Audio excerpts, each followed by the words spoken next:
Tavi, for coming out, for giving us your time, which is precious. You know, my grandfather always used to write that time is money. So just to have you here and to give us this knowledge, to share it with us, so we're very appreciative. So thank you very much, and have a good time in our country. Okay, thank you. So first of all, great to have all you. Great to have all you here in this room. And my name is Taavi Kotka. I'm the Estonian Government Chief Information Officer. My personal background, I'm software engineer. All my life I have been doing only IT, nothing else. So my education, my profession, my hobby, everything is related with that. I come from private sector. I was the managing director of the largest software development house in Baltics called Nortal for many years. I left the company 2012, and now I'm doing my service for the government. As you know, in Estonia, if you don't do the military service, then you have to serve in other ways in Estonia. So I'm working as a government CIO. And today I have a chance for you to explain what's the situation with the Estonian e-residency project. So as you know, I mean, Estonia has invested a lot to digitalize everything during last 20 years. So everything is already digital. Hospital sharing data, like about patients, banks sharing data with tax and custom. I mean, like, the data moves, and it moves only if person, of course, allows this data to move, but that's the picture how it looks like. So also, what we have discovered during our digitalization process is that we are able to serve Estonians all around the world. So it doesn't matter if Estonia lives in Estonia, or lives here in Lithuania, or lives in Silicon Valley, or Singapore, it doesn't matter. We are able to serve those people all around the world. It's normal because it's IT, and if you do it over the internet or over the mobile, I mean, like, it just works. And this gave us an interesting challenge, or like an idea. I mean, like, who says that we should serve only Estonians? Can we serve other people also? Can we serve, for example, Finns? Or can we serve Russians? Or can we serve Germans? Or like, can we do that? And it was an interesting thing to start play with, because the world is changing, and as we see, the physical presence is not so important anymore as virtual presence. So, like, here, I'm here today in Lithuania, so even if I live here and work here, inside here, I'm still Estonian. So I care what happens in Estonia, and if I can participate in that society, I would like to do. I would like to be part of that. So that's why, for example, we created e-voting system that people can vote over the internet. So even if you live in Lithuania, or even if you live in Australia, you should have a chance to participate in the Estonian community. And also what we see is that if you think about, let's do another example for you. If you think about ISIS, terrorist organization ISIS, they try to act as a country, but what's their territory? Where is the location? Where is the, how to say, the homeland of ISIS? Is it Syria? Is it Libya? Is it London? We don't know. So what we're going to see near future, we see more and more, I would say, country type of institutions forming, trying to act, trying to live their lives, trying to organize themselves. And if you think about it, it all comes back to one question. It doesn't matter where you physically live, only one thing matters. It matters how you feel here. I mean, I don't promote ISIS here. I think it's a terrorist organization, but I understand that if people have the same beliefs here, they might form an institution. And if they really would like to, for example, run a country, they could do that. Next step, for example, what we plan to do in Estonia is to look more into the blockchain technology. And we see that this technology could reduce significantly the management cost of the country and give back the power to the people. I mean, like, you don't need a government to take care, for example, of your property registry or business registry, that actually people take care about this by themselves. And it's an interesting concept. So we see that the government role is changing, and it gives huge new opportunities also to the people. So, and if I say opportunity, then what I mean about that? A little bit more than a year ago, we put new goal for Estonia. I mean, like, we are the smallest Baltic country. I mean, like, you are like around 3 million, Latvians, they are around 2 millions, we are slightly above 1.2, 1.3 million. So we are the smallest one. But every government wants to wants to make their people more wealthy. That's a normal goal of every country. And I think it's the same here in Lithuania. So, but if you want to make your people more wealthy, how are you going to do that? So, if you translate this problem in the private sector, and if you think about if company wants to get more revenue, what should you do? So first thing, I mean, like, you want to function better, you cut costs, right? Okay, right, good. But if you want to earn more, if you want to get more revenue, most probably you need more customers. So you go out, you sell more, you try to find more customers. That's your point. So the same way is with the government.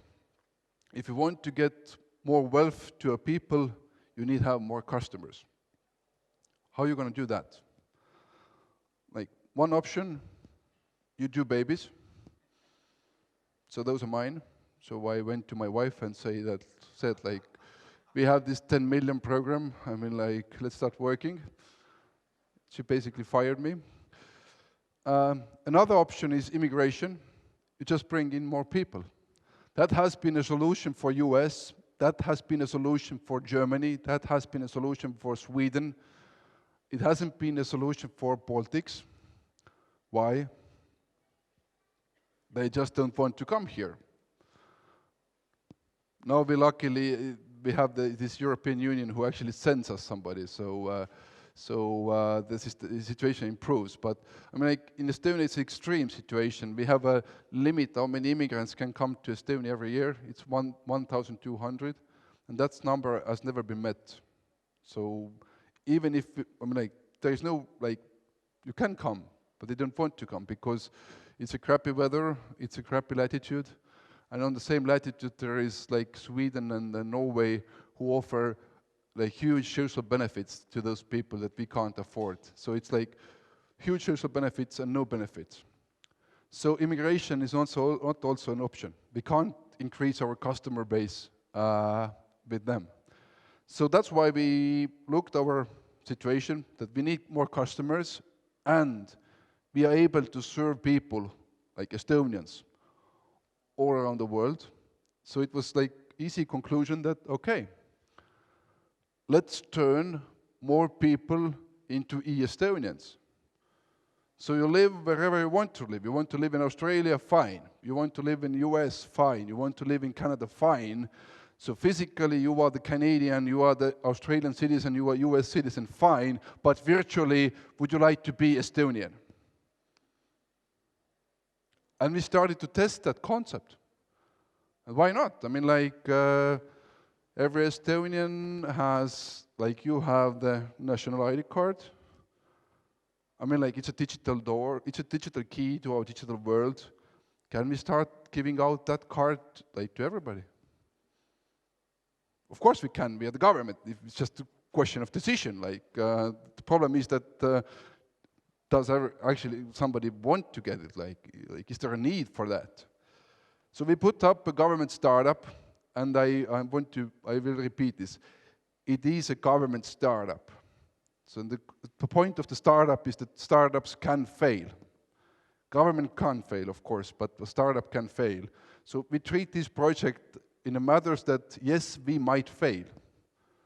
But at least we are trying because, as you saw, giving more birth to children doesn't work, immigrants doesn't work, but we need to increase the customer base.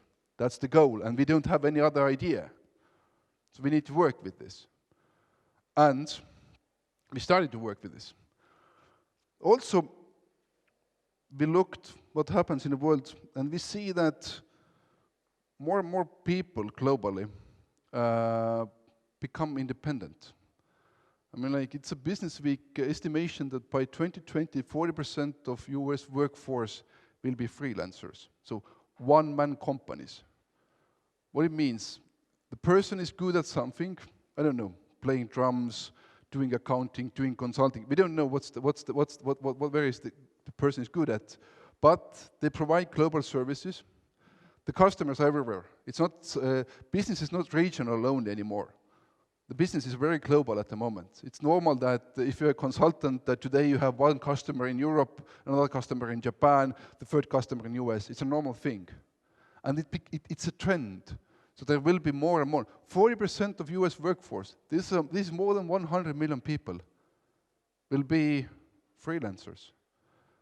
So the people, they are good at something, like playing drums or being consultant, but they are not good at accounting, financing, all that kind of part. So the question is that there will be a huge amount of people who will provide global services, who are very active virtually providing those services, but who doesn't have a proper environment that could serve them.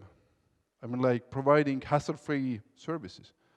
I mean, like in Estonia, what we work at the moment is that can we have a situation where companies don't have to declare anything towards the tax and custom?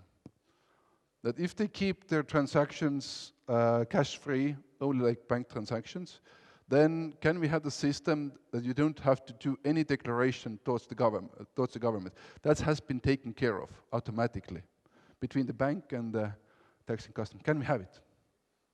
Yes, we can. It's possible. So can we have a totally hassle-free environment for the companies? So if you are the drummer or if you are a consultant, you do where you are really good at, and the rest is taken care of. I mean, like, you just issue invoices, you collect money, you might have some spendings, fine.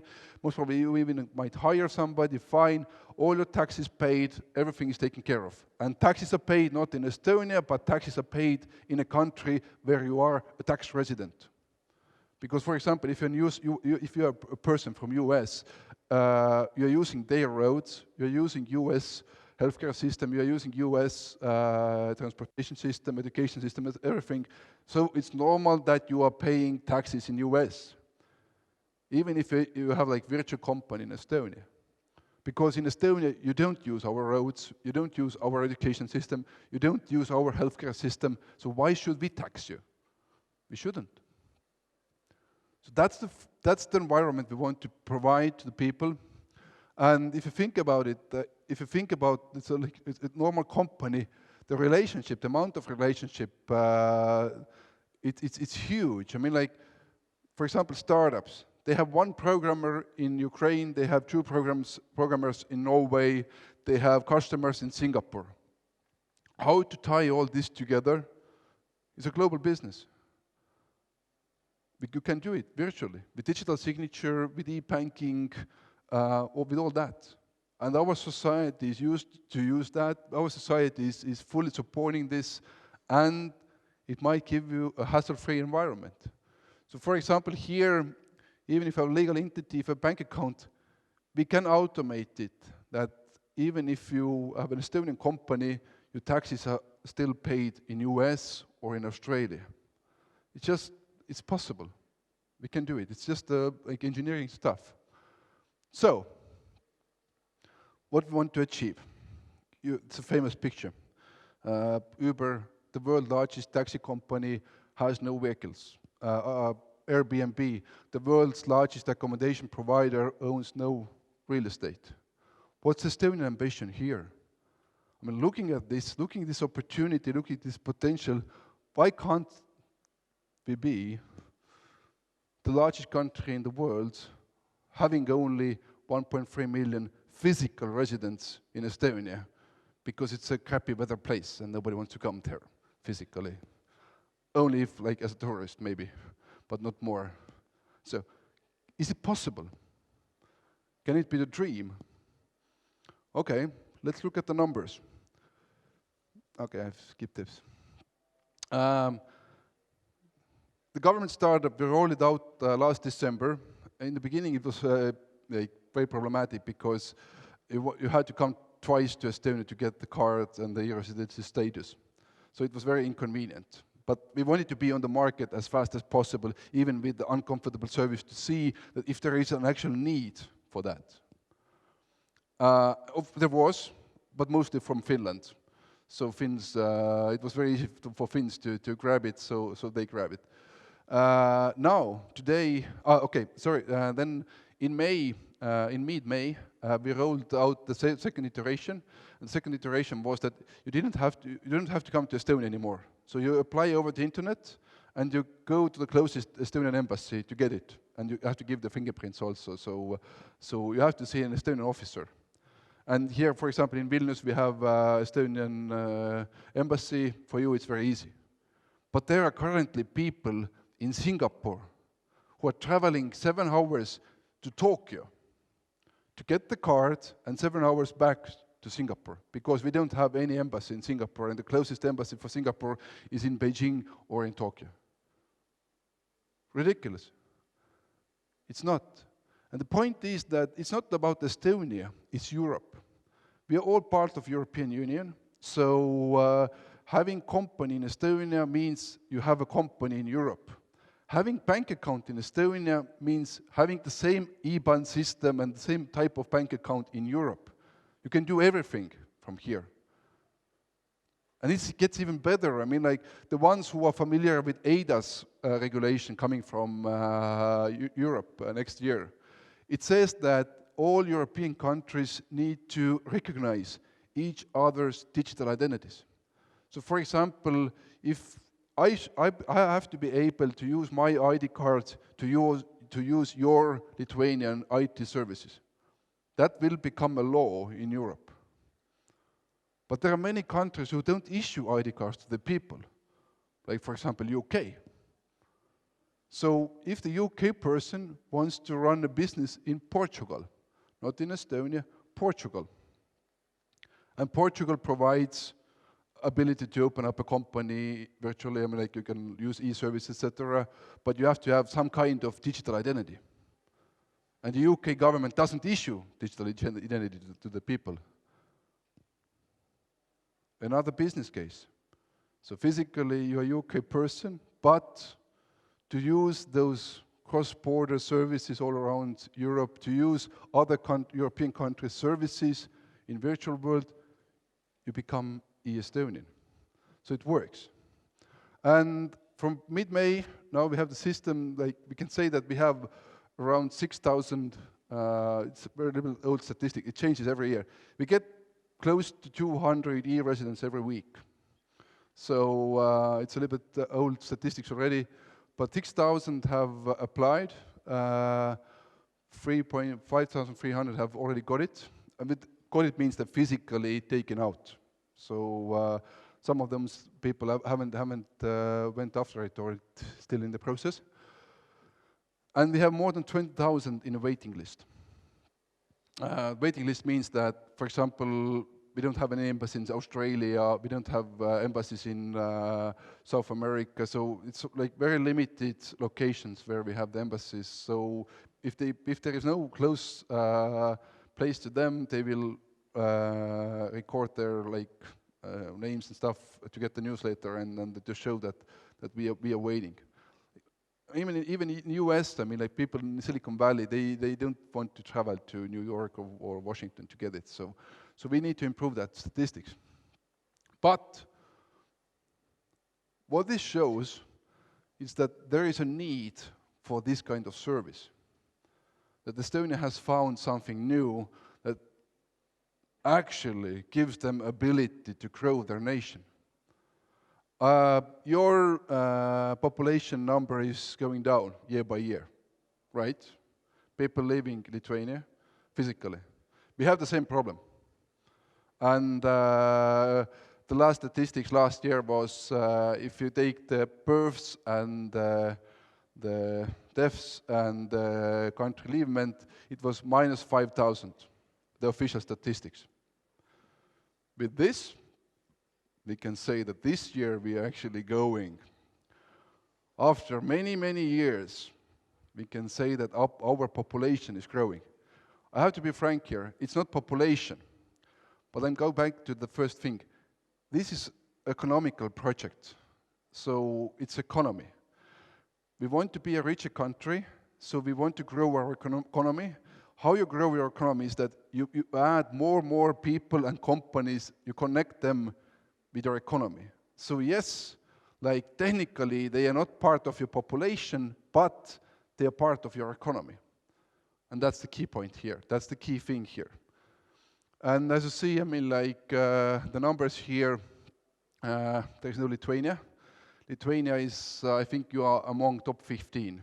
So work with this, catch up. I mean, like, you should be among top 5 at least.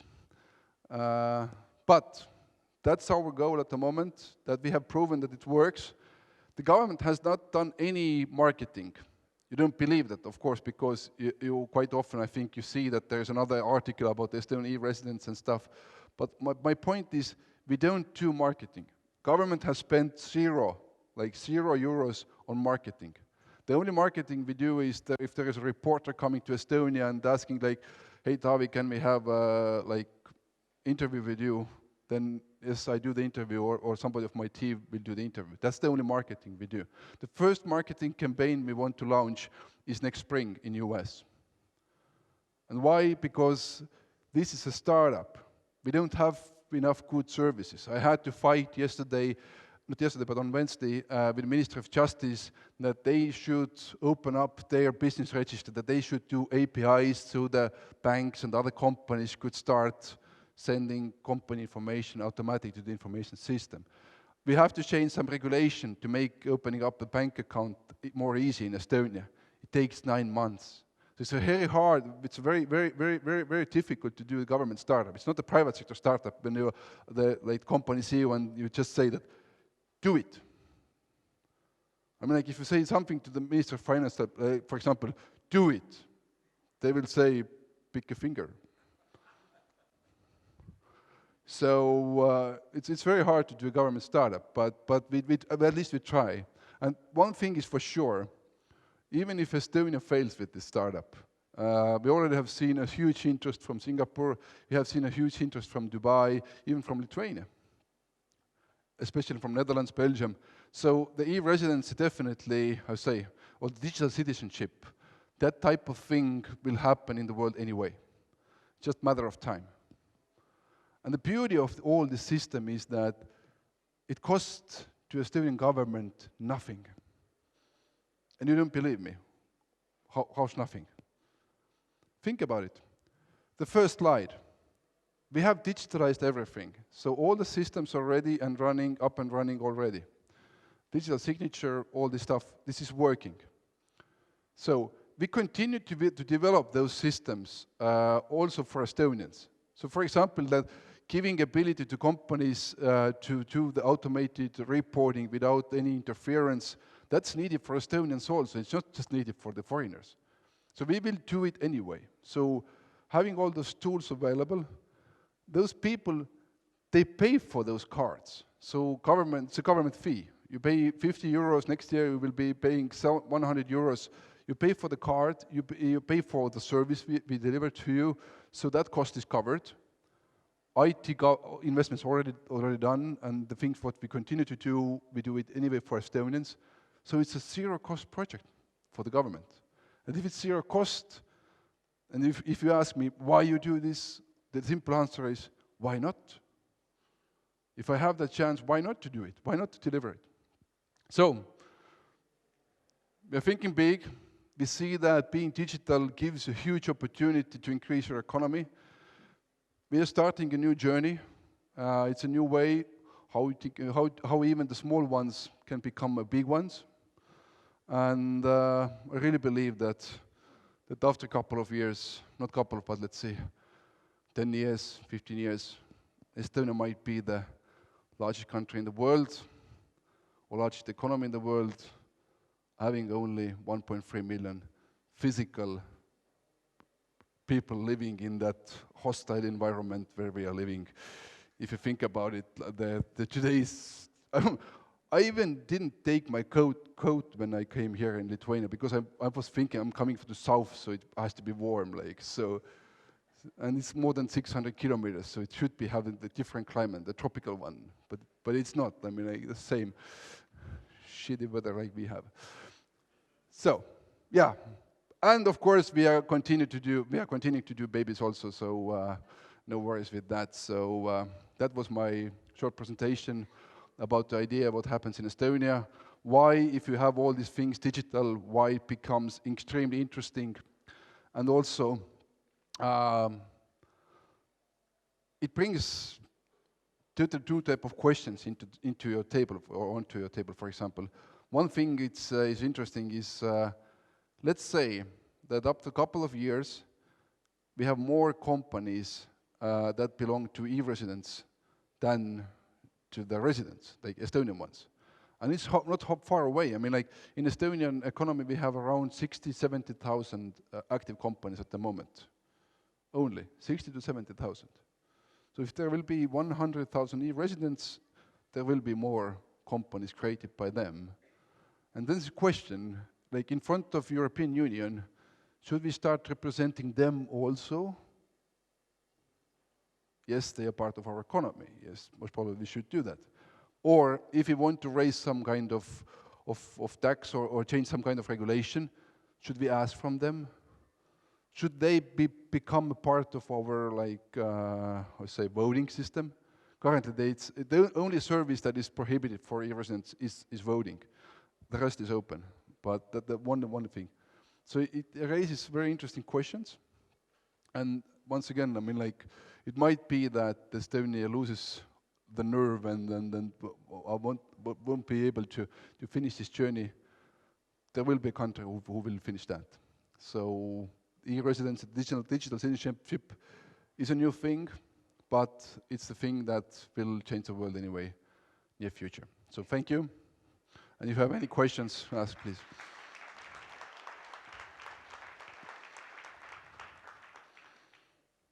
No question, thank you.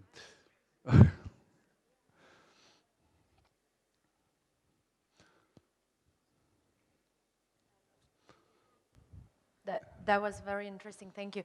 We saw how you are selling it to the foreigners, yes, the e-residency. How do you sell it to Estonians? Because I can imagine, well, Lithuanian society is quite conservative, right? We've been through occupation, wars, and so on, and there is this need, well, people want to keep their national identity. They want Lithuanians to speak Lithuanian. They are afraid of 1,000 Syrians coming to Lithuania, although 2,000 Lithuanians are leaving Lithuania every week. Great question. And so on. How do you do that? Do they support it? Yeah, it's a very valuable question. It's a great question, and that's the beauty of this system. Once again, if you're a richer country, then you have more resources to protect your language and your tradition and everything. And that's the core goal of every national country in the world. I mean, like especially in North Europe, that we want to protect our traditions, we want to protect our language, we want to protect our people. Yes, let's say it out loudly. We want to be the most white-collar nations in the world, right? That's the current. I'm not a racist, and I totally, I say, disapprove, or I dislike this attitude. But let's say out loudly that currently it seems to be that we want to be the most. That's why we hate all those Syrians and people from Africa, etc. That's the point. But once again, the concept of e-residency. You become part of society without physically moving to our country. So you will increase our economy without physically being in Estonia. So that's the most beautiful thing in the world. So you will contribute into our economy, but we are still small Estonian community having only 1.3 million, no Syrians, thousands of Syrians, like, no. I mean, like, we still have our language, we still sing after every 5 years in our song contest, not song contest, but this song festival. We're still part of Eurovision and all the other great funny things what we have in Europe. So that's the beauty. So, I mean, like, even if I have to explain this to very old people, think about it. People pay money to be part of Estonia without physically being in Estonia. Beautiful. Genius. So there is no, like, I mean, like, of course, what we are troubled that, for example, if there will be more cyber crimes, or if there will be, like, people who will get, like, try to get advantage from the system, I mean, like, start to do money laundering or, like those kind of stuff. Of course, I mean, like, we are worried about those kind of things. And we are, like, how say, trying to protect the system, and then we are taking measures to avoid that. That's why you have to give the fingerprints and everything, I mean, like, so of course we are concerned about those kind of actions. But the thing that there will be, I don't have slides anymore, but if there will be, like, for example, 6,000 Indians as virtual Estonians, they use Estonia as a window to Europe. Why not? Why not? Any other question? Just a simple challenge, question, let's say. I believe as you're telling a story, it's really beautiful. Question, is it really easy? Is it really easy to do that? How do you feel? What is the main challenge doing that? It was easy. I mean, like, the thing how you apply, the thing how you get the e-residency status, that's easy. Of course, to make it more scalable, we have to improve the ways how you actually get the card and the status. But I still need to convince, I mean, like, it's a total new opportunity. So what I'm doing as a government CIO, I'm bringing in more customers, like 200 new customers every week to Estonian market. And now I have to attract Estonian companies. That, hey, I have those people here. So currently it looks like a marketplace in Estonia. It's empty marketplace. On that marketplace, in the center, there are 6,000 people waiting with the money. Where are the sellers? I want to get some services. Hey, oh, sell me something. That's the problem. So it's a chicken and egg problem. So companies won't deliver services because if there are no customers. Customers won't come if there are no services. So it's a chicken and egg problem. And it needs time to mature. So it just needs time. I mean, like, making our own ID card valuable for the society, it took 5 years.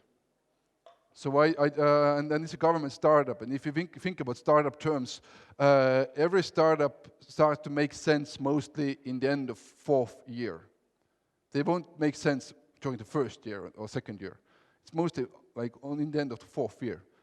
We have our 1st year going on. Our goal for this year was 2,000.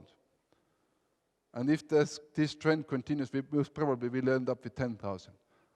And it's a significant amount. And yes, it's a continuous sales project to the government people to improve the legislation. It's also, I mean, like, it's a huge thing. I need to drag those people out from the comfort zone, and they now need to start thinking how to support the Estonian economy. And if you think that there will be hundreds of government officers who are like, yes, hey, let's do it. Come on. I would like to sit in my place quietly without doing anything. That's more comfortable. Maybe there will be new problems, and then I have to start to work again. So, yes, those kind of problems we have. So, out from the comfort zone, imagine that you can sell more. But at least I try. With my team, I try to get more customers, and if they're able to sell those people right, great. If they're not, sorry. Question on the taxation system. Then, And then how do you value each customer that you bring in? How much do you think one new resident is worth? Then you could probably start an affiliate system and get a massive marketing. Taxation question is the hardest question on the table because, as I said, e-residency is not tax residency. You should still pay your taxes where you live because you use that country's infrastructure. That's a very crucial point. I mean, like, and nobody wants to pay taxes in Estonia and in the country they are tax resident. So it's a very, very crucial issue, and there are like many unsolved issues. I mean, like, once again, it's a startup, so it doesn't mean that everything is ready. We build it piece by piece. I mean, like, I'm just introducing the project to you. So the point is that we want to conquer this world with positive. We don't want to be like tax paradise that bring your company here and then you can cheat in front of your own country. I mean, like, you can't build a business on top of a lie. Okay, you can, but it doesn't last long. I mean, like, so they will figure it out. So we want to be transparent, we want to be open, and the point is that as those people don't use Estonian roads and healthcare and economy, we really don't want to tax them. Why we should tax them? There's no reason. And that's not the first goal for the government. So we think this way, that as the cost of the system is covered, so we don't have any extra cost with that. So now if we bring in more people to the Estonian companies, there will be accounting companies getting new customers, there will be banks getting new customers, auditors getting new customers. So if those companies have more customers, they need to hire more people from Estonian markets, or they will just like earn more revenues. If they earn more revenues and they earn these revenues in Estonia, we will get the taxes from them. So our first goal is just to increase the customer base. It's not to get like, let's like rip them all like with the first month. I mean, like, it's not that goal. So it's customer base, customer base, customer base, and if you have millions of them, then you might ask something. So it's like building a startup, like Facebook, Twitter. I mean, like, have Twitter already found their business model or not? No. But they have millions of users. So think about that. Estonia has millions of users. I'm telling you, it would be a very interesting challenge to figure out, like, if we have millions of users, like, how can we make money out of that? Would be an interesting challenge. So the first challenge is to get the customer base and then think how to rip them.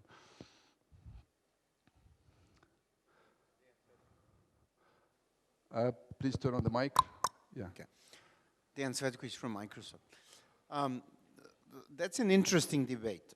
For sure, you don't want to build your business on lies. You want to build your business on the laws. If the law does not exist, then the law does not exist. It doesn't mean that there is a lie there, right? What do I mean by this? I live in Serbia, right? And I'm Estonian e-resident already. There isn't a tax treaty between Estonia and Serbia. In Serbia, I need to pay my income tax. And there isn't a tax treaty. So I have the opportunity not to declare my income, right? True. And you know, everybody's doing this, by the way, all over the world where there isn't a tax treaty. Mm-hmm. So what's your opinion about that? Because this situation is definitely an incentive for people to become e-residents. True.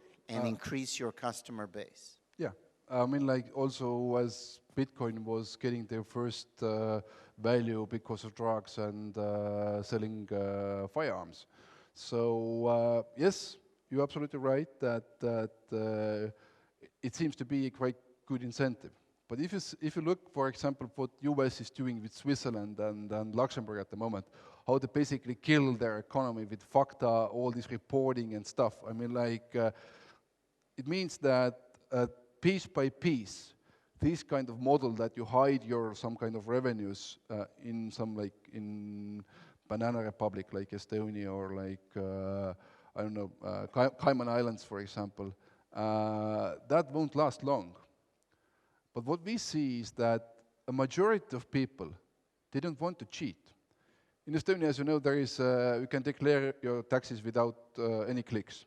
So basically, the government gathers information from different systems, and then if you don't want to change anything, it's automatically, how to say, submitted. So, and 95% of people don't want to change anything on their declaration. So what it means, 95% don't want to play with the numbers. They take this information as it is. They don't want to cheat or change. And that's the majority in every society. Majority wants to have a hassle-free environment. I mean, like, declaring taxes in US may take many days or even weeks.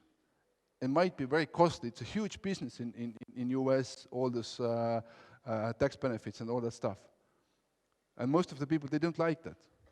Can I just do it in a way that I don't have to think about it? Can somebody provide me this kind of service? And there is no such kind of service like on the market at the moment, especially from the government side. And also, our system is not ready yet, but that's the way how we want to move. We want to give this transparency that you have your company, your European company planted in Estonia, and you can be absolutely sure that you won't have any problems from Europe with your IRS, I mean with US tax authority. You won't have that problem because everything is transparent, the IRS got their money, you got your service, our bank cost the customer, everybody's happy. So that's the point where I want to move. But yes, I also totally agree that if you think about it, it's like, okay, let's plant my secret income into Estonia. That's a normal thing to think about it. But that's not our goal. Like, even if, yes, you can do it at the moment, but the long-term goal is to be fully transparent.